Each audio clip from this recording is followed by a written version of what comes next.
Violette a voulu rester anonyme, presque honteuse de ne plus arriver à payer ses factures. Loyer, nourriture, électricité, des galères quotidiennes pour cette étudiante en droit qui rêve de devenir juge d'instruction.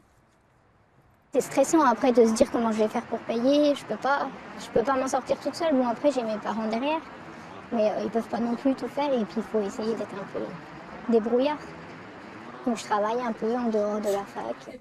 Pour continuer ses études, bonjour, moi je suis Margani, assistante sociale, je vous en prie, entrez. Elle a décidé de faire appel au Crous pour recevoir des aides financières.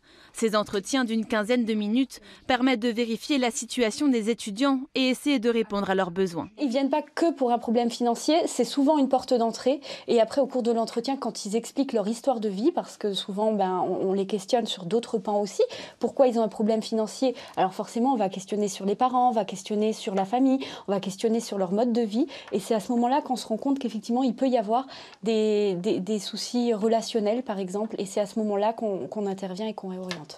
Des étudiants parfois en grande difficulté psychologique qui ne font pas forcément le déplacement.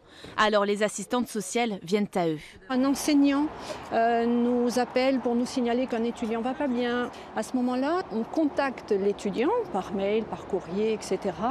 Et on fait une mise à disposition. C'est-à-dire qu'on l'informe de l'existence de notre service et on lui dit qu'on est à son service pour l'aider à surmonter ses difficultés. Avec un budget de 2 200 000 € pour ces entretiens, le Crous de Lorraine tente de venir en aide chaque année à plus de 5 000 étudiants en difficulté.